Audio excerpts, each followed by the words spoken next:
হাতির হান্নায় কেউ মারা গেলে তাদেরকে ক্ষতিপূরণ দেবেন এবং তার পরিবারে একজনকে চাকরি দেবে। এই প্রশ্নটা আমি বিধানসভায় মাননীয় তখন বনমন্ত্রী এখন যিনি জেলে আছেন জ্যোতিপ্রিয় মহাশয়কে প্রশ্ন করেছিলাম, কিন্তু তিনি উত্তর দিয়েছেন যে সবাইকে চাকরি দেওয়া সম্ভব হয়নি, প্রসেসিং এ আছে। এই যে প্রসেসিং এ আছে এই কথাটা যে কত ভয়ঙ্কর কথা। প্রসেসিং আজও আছে, কালো আছে, 5 বছর থাকবে। শুধু উনি ঘোষণা করে দেন। আমার ক্ষতিপূরণের আগের কথা হচ্ছে কেন আজ থেকে 20 বছর আগে ইতিহাস যদি দেখা যায়, 15 বছর আগে ইতিহাস আমি যদি দেখি, এইভাবে লোকালয়ে এত হাতি চলে আসতো না। তখন 9 মাসে 6 মাসে একটা করে ঘটনা ঘটতো, বড় করে পেপারে আসতো। এখন এত অহরহ হয়ে গেছে, মানুষ মারা যাচ্ছে পেপারের একটা ছোট্ট জায়গাতে বা কোনো মিডিয়া ডিজিটাল প্ল্যাটফর্ম বলুন না বা ইলেকট্রনিক্স মিডিয়াতে বলুন, একটা ছোট্ট করে হাতি ধানা অমুক মারা যাচ্ছে, মানে একটা কমন ব্যাপার হয়ে যাচ্ছে। এর জন্য তো রাজ্য সরকার দায়ী। আমি রাজ্য সরকারের সহ বন প্রতিমন্ত্রীর কাছে অনুরোধ করব, যেভাবে জঙ্গলকে ধ্বংস করা হচ্ছে এটা বন্ধ করা হোক এবং হাতি হানা রোখার জন্য যারা বিশেষজ্ঞ তাদেরকে নিয়ে একটা মনিটরিং কমিটি করে হাতির যে আক্রমণ বেড়ে যাচ্ছে তার থেকে কিভাবে সাধারণ মানুষকে পরিত্রাণ দেয় তার ব্যবস্থা করবে। দুঃখের বিষয়, এরা কোনো বিষয়ে কোনো পলিসি নিতে চায় না। ক্ষতি হচ্ছে তো সাধারণ মানুষের ক্ষতি হচ্ছে, ক্ষতি হচ্ছে তো জঙ্গল মহলবাসীর ক্ষতি হচ্ছে, এদের বলার লোকের অভাবের জন্য। এরা কিভাবে পরিত্রাণ পাবে? পলিসি নেয় না।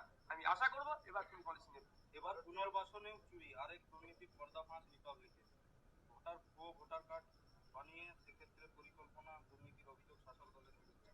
দেখুন, আমি ইতিপূর্বে বলেছি, আজকেও বলেছি, তৃণমূল কংগ্রেসের যেখানেই উপস্থিতি সেখানেই চুরি আছে।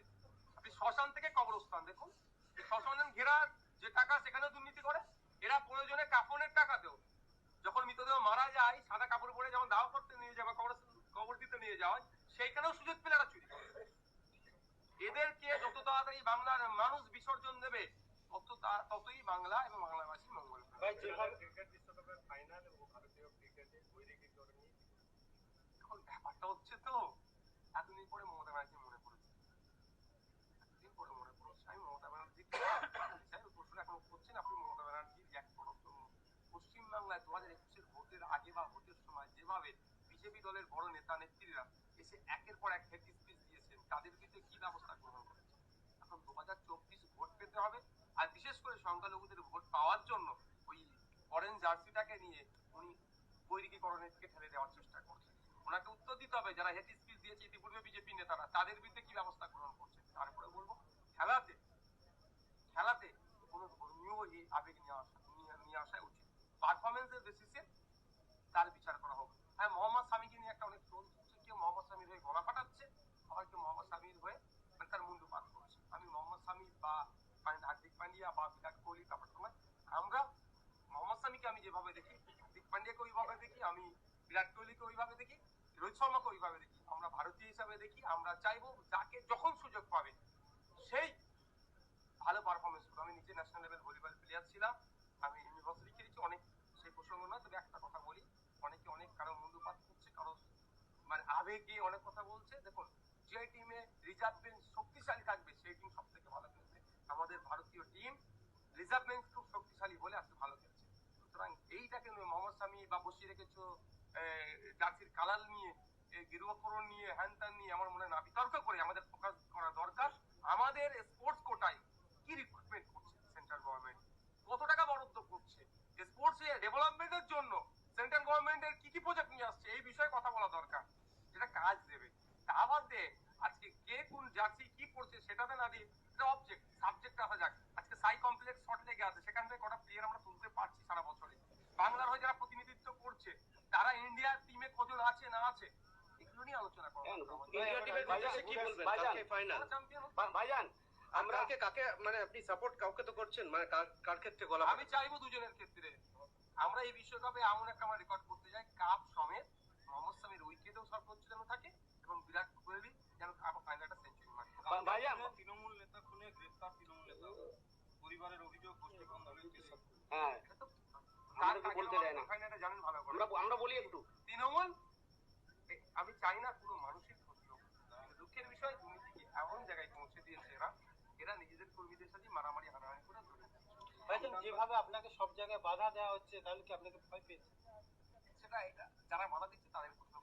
ভাইজান, আইএসএফ এর জন্মলগ্নে আমরা একজন নেতাকে দেখতাম, বা যিনি আমাদের আদিবাসী সমাজে ছাপ ফেলেছেন, ওনাকে আর দেখা যায় না। দেখুন, ব্যাপারটা হচ্ছে কিছু মানুষের বাধ্যবাধকতা থাকে। আজকে অনেক মানুষ আসতে চেয়েছিল, তারা আসতে পেরেছে না। আমি বলছি তারা আসতে কারণ কিছু বাধ্যবাধকতা আছে, তাকে আটকানো হচ্ছে। সময় তবে একটা কথা, হ্যাঁ, এক সময় তিনি স্টেজে ছিলেন, প্রকাশ্যে আমাদের সাথে ছিলেন, কিন্তু দুঃখের বিষয় তাকে এমন জায়গা থেকে ঘিরে ফেলা হয়েছে, সে প্রকাশ্য না আসতে পারলো। তার মৌন সমর্থন সহ তার যে বড় আছে তিনি আমাদের বর্তমান শাসক দল যখন ওনারা সরকারে ছিলেন না, তখন এই জঙ্গল মহল থেকে ওনাদেরকে অনেক ভালোবাসা দেওয়া হয়েছিল। অনেক নেতা ওনাদের সঙ্গে লোকাল নেতা ছিলেন, ওনারা সবাই আগে বেরিয়ে গেছেন।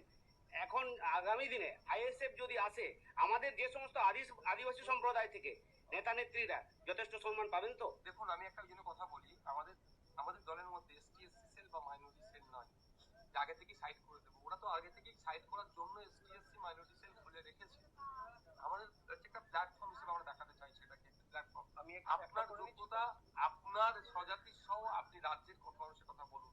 এখানে লক্ষ্মী হাসদা বা নওশাদ কোনো ডিফারেন্স নাই। ডিসিশন নেবে ভোট, ডিসিশন নেবে কোথায়? পার্টি। এখানে গণতন্ত্র আছে। নওশাদ সিদ্দিকী পোস্ট আর বাকি সব ল্যাম্প পোস্ট কোনো ব্যাপার নয়। আমরা চাই তো যে জঙ্গল মহল থেকে নেতা উঠে আসুক, যে নেতা কলকাতায় রাজপথে গিয়ে দুটো কথা বলবে, ওটাতে কথা বলবে নয়, তার মেরিটের বিশেষে কথা বলবে। আমরা চাই। কালকে সারাদিন কি, কালকেও কি রাজনীতিতে থাকবেন না কালকে খেলার মধ্যে থাকবেন? দেখুন, সবটাই করতে হবে। কালকে খেলাও দেখতে হবে, ইন্ডিয়ার জন্য গলা ফাটাবেন? হ্যাঁ অবশ্যই, খেলাও দেখতে হবে, রাজনীতির প্রোগ্রামও আছেন এবং আমার একটা কাজও আছে ব্যক্তিগত, সবটাই চালাতে হবে। ভাই 2021 ঘটনায় রাজ্য প্রশাসন এবং পুলিশের বিরুদ্ধে সরব অর্জুন সিং পুলিশি অজ্ঞতার অভিযোগ তুলেছে। সেটা তো আমরা দীর্ঘদিন করছি, তার দলের লোক হিসেবে ভালো কথা। মাননীয় পুলিশ মন্ত্রী ব্যর্থ হয়েছে, ভাই 2000 বাজারের ঘটনায় বিভিন্ন সময় দেখা যাচ্ছে রাজ্যের পশ্চিমবাংলাকেই ব্যবহার করে। টার্গেট করা হচ্ছে। ল অ্যান্ড অর্ডার কোথায়? ল অ্যান্ড অর্ডার শুধু বিরোধী কণ্ঠকে আটকানোর জন্য ব্যবহার করছে। পুলিশের ভূমিকা কি? পুলিশের যে কাজ পুলিশকে কি করতে দেওয়া হচ্ছে? সমস্যা তো এখানে। পুলিশের যে কাজ যদি পুলিশকে করতে দেওয়া হয়, আমি মনে করি ওভারনাইট 50% 50% ক্রাইম বাংলা থেকে বন্ধ হয়ে যাবে। কিন্তু পুলিশকে কোন কাজে ব্যবহার করা হচ্ছে? যে বিরোধী কণ্ঠকে আটকাও, বিরোধী মিছিল মিটিংকে আটকাও, বিরোধীরা কোথায় পাড়া বৈঠক করছে, বিরোধীরা কোথায় আপনার বাড়ির মধ্যে বৈঠক করছে সেটাকে আটকাও, কারা করছে তাদের নামে মিথ্যা কেস দাও। এই কাজে পুলিশকে ব্যবহার করা হচ্ছে। পুলিশকে ভোতা করে দেওয়ার ফলে আজকে এই হচ্ছে। পুলিশকে যদি ফ্রিয়ান খেলতে দেয়, ওভারনাইট 50% ক্রাইম বাংলা থেকে বন্ধ করতে ভাই পারবে। আপনি যে বলছেন যে অভিষেককে হারিয়ে কালীঘাটে পাঠাবেন, এটা কনফিডেন্স না ওভার কনফিডেন্স? আপনারা যেরকম ভাবে নেবেন, তৃণমূল যেরকম ভাবে নেবেন, সব মানুষের আশীর্বাদ দোয়া নিতে হবে। ঝাড়গ্রাম লোকসভা থেকে আইএসএফ প্রার্থী হবে? দেখুন, এক্ষুনি আমি বলতে পারবো না, তো 2021 সালের মতো কি 2024 সালে আব্বাসের দিকে দেখা যাবে মাঠে? সময় কথা বলতে। বাংলার যে দোল পলিটিক্সের বিরোধিতা করতে বিজেপি আছে, ভোটে জেতার জন্য সব জায়গায় যে দোল পলিটিক্সের দোল পলিটিক্সের বিরোধিতা করতে বিজেপি সব জায়গাতে ভোটে জেতার জন্য তারাও যে রাস্তায়। দেখুন, ব্যাপারটা হচ্ছে যাদের লক্ষ্য হচ্ছে ক্ষমতার শীর্ষে থাকবে, তারা হেন তেন প্রকারে তারা শীর্ষে থাকার চেষ্টা করবে। আমাদের আইএসএফ এর লক্ষ্য হচ্ছে সমাজ ব্যবস্থা পরিবর্তন করা। মানুষের কাছে যাব, মানুষ যদি ভোট দেয়, দায়িত্ব দেয়, কাজ করব। অন্যথায় মানুষ যাদেরকে দায়িত্ব দেবে, সংখ্যাগরিষ্ঠ মানুষ ভোট দিয়ে তাদের কাজকর্মের মধ্যে